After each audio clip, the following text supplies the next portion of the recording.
ऐसा विकल्प है जो किसानों की आवाज बनता है, जो असहायों की आवाज बनता है, जो उन लोगों की आवाज बनता है जो लोग सत्ता के मद में चूर जिन्हें दबा देते हैं। चार पंक्तियां कोई टोटा सरा करके कोई बोलता है कि मोरिया बुला देंगे हड़ौती में, चार पंक्तियां उसके लिए बोलता हूं मैं कि लालच के मारों को सत्ता जब सौंप दोगे अपनों में बांटने की आदत न जाएगी, कि लालच के मारों को सत्ता जब सौंप दोगे अपनों में बांटने की आदत न जाएगी। शिक्षा से जो वास्ता रहा न हो जो दूर दूर नाथ के उस बारे की परंपरा न जाएगी, कि शिक्षा से जो वास्ता रहा न हो जो दूर दूर नाथ के उस बारे की परंपरा न जाएगी। और मेहनती विद्यार्थियों का हक छीन छीन कर, कि मेहनती विद्यार्थियों का हक छीन छीन कर किए है जो पाप उनकी हाय नहीं जाएगी। और सत्ता का क्या है नेताजी, सत्ता आजकल नहीं अगले चुनाव में कहानी नहीं आएगी, अगले चुनाव में कहानी नहीं आएगी। इनकलाब इनकलाब। आदरणीय दीनबंधु जी भाई साहब, आदरणीय दीनबंधु जी भाई साहब 2 शब्द बोलें। खजूरना कला के ग्रामवासियों, आपने नरेश जी मीणा का भव्य स्वागत किया, इसके लिए आप बहुत बहुत धन्यवाद के पात्र हो। साथियों, किसानों के लिए, मजदूरों के लिए, युवाओं के लिए लड़ने वाला यदि कोई आपके बीच में आए तो नरेश मीणा है। साथियों, ऐसा क्रांतिकारी हमारे बीच में नहीं आएगा। साथियों, ये आपके बेटे को ये बीजेपी और कांग्रेस के नेता पूरे घेरने की कोशिश करेंगे, लेकिन आप सब लोगों का आशीर्वाद इस किसान के बेटे पे बना रहना चाहिए। और जी जान लगा तो बिल्कुल 11 तारीख तक सोना नहीं, अपने को बहुत मेहनत करनी है, क्योंकि इन धंधा सेठों ने जो राजनीति पर कब्जा कर लिया है, इस कब्जे को छुड़ाना है और इस हालती को आजाद कराना है। इंकलाब जिंदाबाद। साथियों, नरेश जी धाकड़, नरेश जी धाकड़। खजूरना कला वालों को मैं तो एक ही बात कहूंगा कि अंतर की जो ये चुनाव है, ये चुनाव नहीं, ये आंदोलन है। क्योंकि इन्होंने जो ऊपर लेवल के जो नेता बैठे हैं सब व्यापारी है आपस में, किसानों का कोई बात नहीं सुनता है। एक किसान का बेटा इतनी ताकत से उभरा है, तो आप सभी लोगों से निवेदन है कि फिर जोर शोर से, नहीं तो किसानों की कभी आवाज सुनने वाला नहीं मिलेगा आपको। और ऐसा मौका इनके खिलाफ जो जाता है बड़े बड़े नेताओं के, ये जेलों में डाल देते हैं। मगर मैं नरेश जी मीणा को सैल्यूट करता हूं कि ऐसा क्रांतिकारी हमारी आरोती की धरती पे पैदा हुआ है जो हम सबकी एक आवाज बना है। ये बदलाव का समय है और सब लोग ज्यादा से ज्यादा भूमिका निभाए, इतने वोटों से जीता है कि इनकी आने वाली जो गन्ना सेठ बैठे ना, कभी चुनाव लड़ने का प्रयास भी करें। धन्यवाद। सरपंच साहब कहा है? सरपंच साहब 2 शब्द बोलो ना। नहीं, राम राम साहब। खजूरना कला के सभी पिता तुल्य बुजुर्गों, मेरी प्यारी माताओं, युवा साथियों, प्यारे बच्चों, आपके गांव में चुनाव के लिए वोट और समर्थन मांगने आया हूं। और इस जोश और उमंग जो देख रहा हूं, इससे मुझे लग रहा है कि खजूरना कला एक तरफा मत पेटी को भरकर नरेश मीणा को भरपूर आशीर्वाद देने के लिए चाहिए।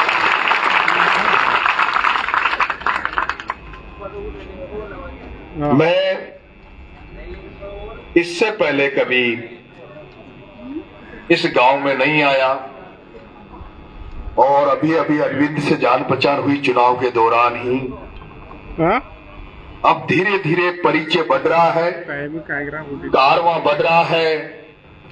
रोज नए नए पढ़े लिखे बच्चे, जागरूक किसान जो चाहते हैं ये हाड़ौती में भी शोषित पिछड़े गरीब किसानों की लड़ाई लड़ने वाला व्यक्ति होना चाहिए।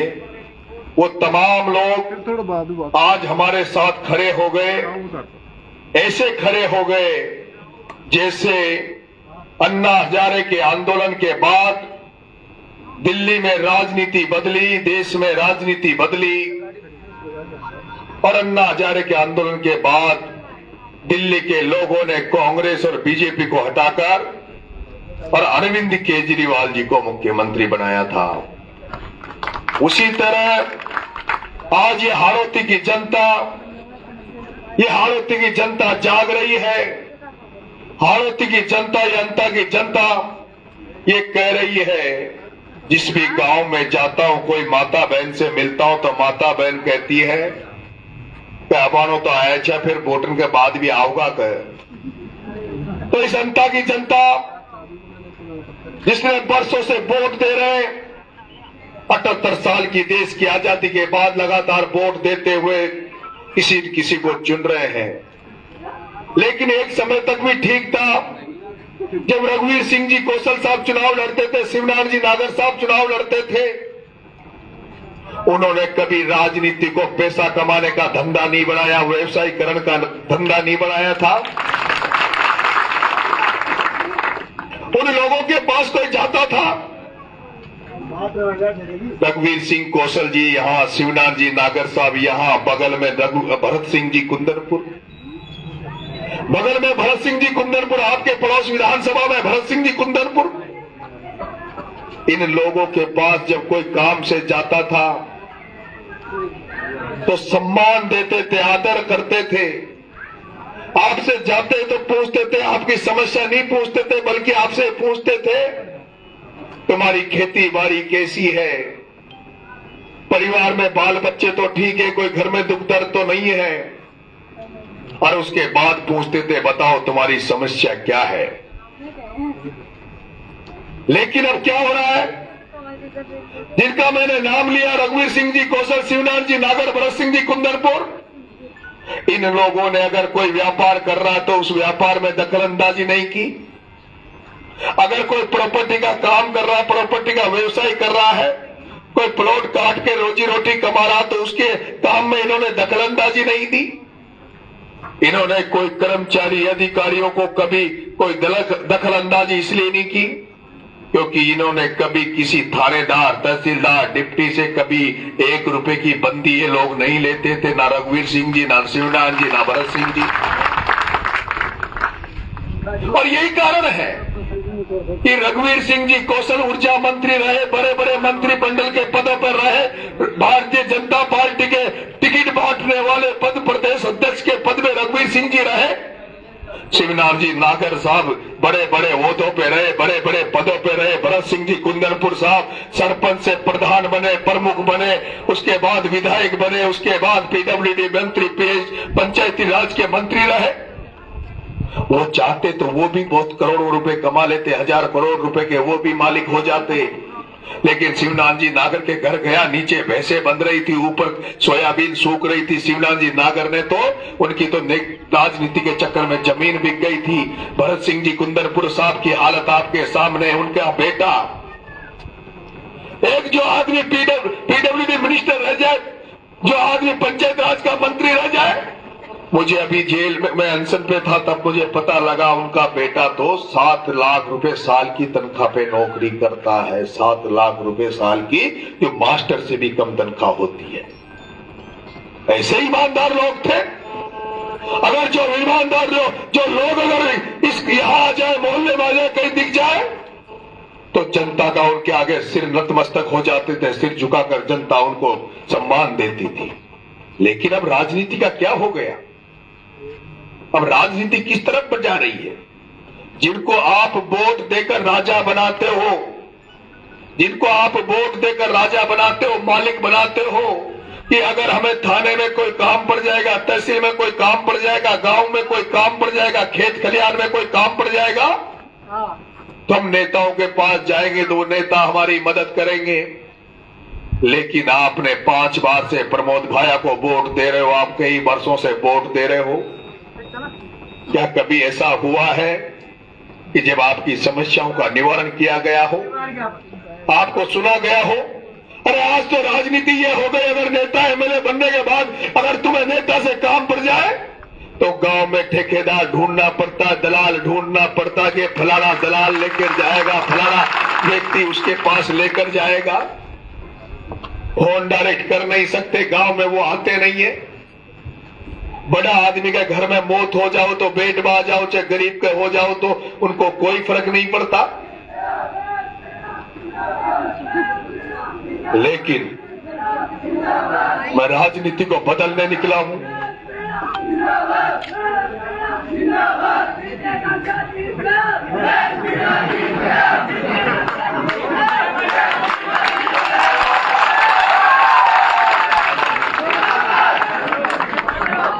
विराज जाओ, सब विराज जाओ। ये इंकलाब गूंज रहा है। सब लोग बैठो, एक बार बैठो भाई, सब लोग विराज जाओ। आप तुम लोग आगे आ जाओ, तुम लोग आगे आ जाओ जो आए अभी। आ जाओ, आगे आ जाओ।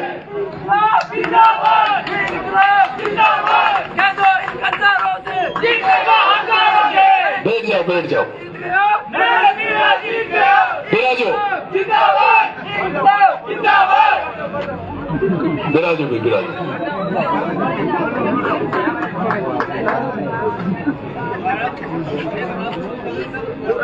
जिस सपने को लेकर मैं हाड़ौती की सड़कों पर निकला था,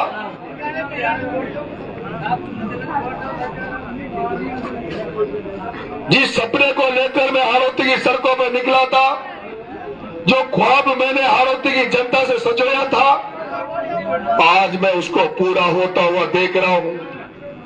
आज मैं पूरा होता हुआ देख रहा हूं।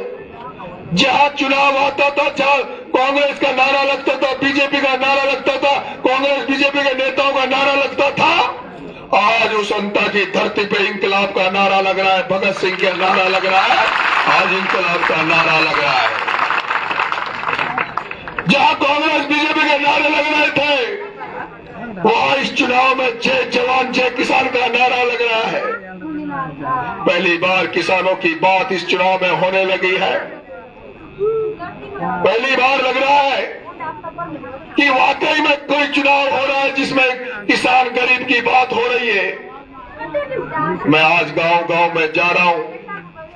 जब सड़क से निकलता हूं, खेतों में देखता हूं, तो पता लगता है सोयाबीन खत्म हो गई, उड़द खत्म हो गया, धान की फसल खत्म हो गई, लेकिन कोई भी किसान की बात करने वाला नहीं है, कोई भी फसल बीमा का पैसा दिलाने वाला नहीं है, कोई भी लाइट की बात करने वाला है।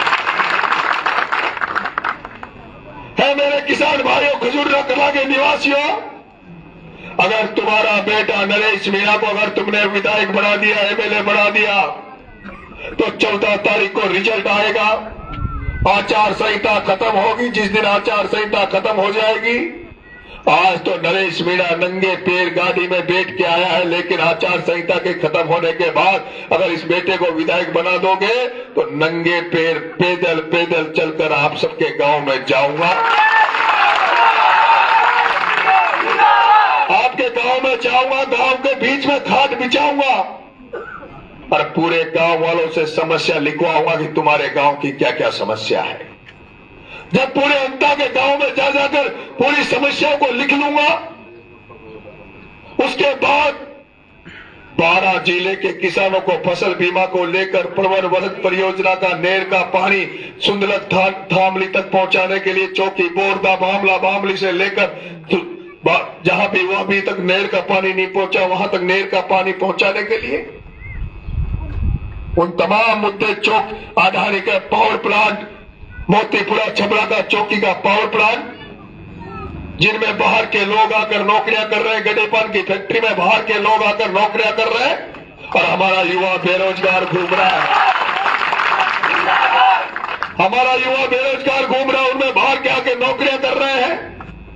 उसको लेकर खाद की किल्लत जो हो रही है, खाद के लिए हर साल जो किसानों को लाइन में लगना पड़ता है, एक कट्टे के 1800 2000 देना पड़ता है, उसका परमानेंट इलाज कराने के लिए, लाइट की समस्या का परमानेंट इलाज कराने के लिए, और राज्यों अंता में जो भ्रष्ट अधिकारी कर्मचारी बने बैठे हैं उनको परमानेंट यहां से खदेड़ कर अच्छे अधिकारी, अच्छे कर्मचारी, ईमानदार कर्मचारी अधिकारी यहां लगाने के लिए जितने भी मुद्दे हैं बारां जिले में, उन सारे मुद्दों को लेकर 1,50,000 आदमियों को लेकर आपका बेटा कलेक्ट्री में झंडा लेकर बैठ जाएगा, किसान का ट्रैक्टर लेकर बैठ जाएगा।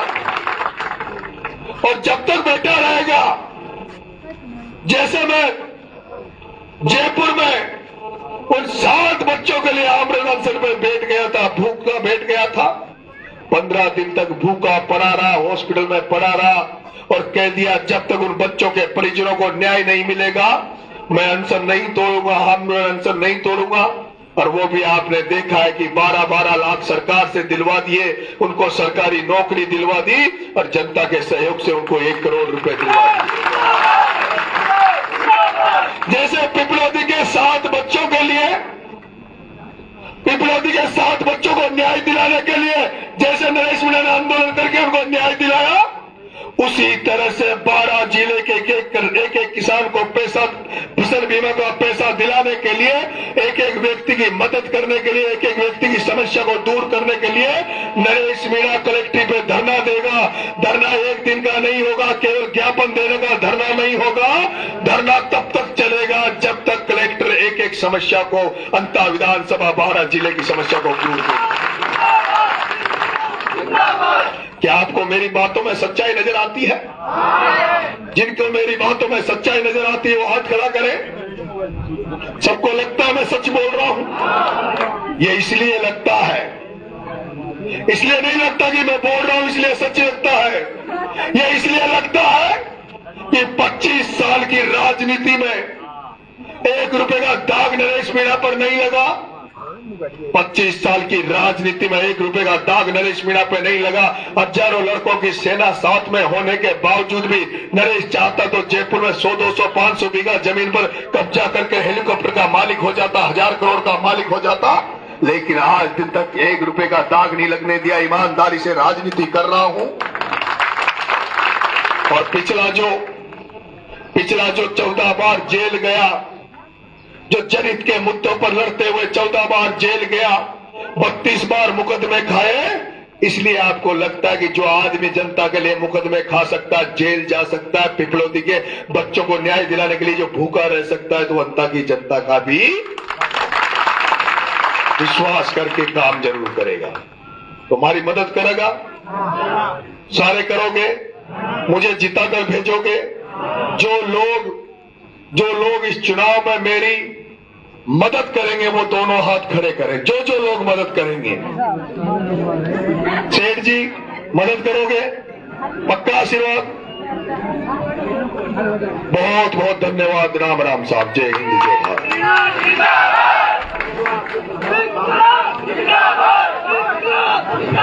एक बोलेरो है RJ 25 5283, RJ 25 5283 जो जाम लग रहा है।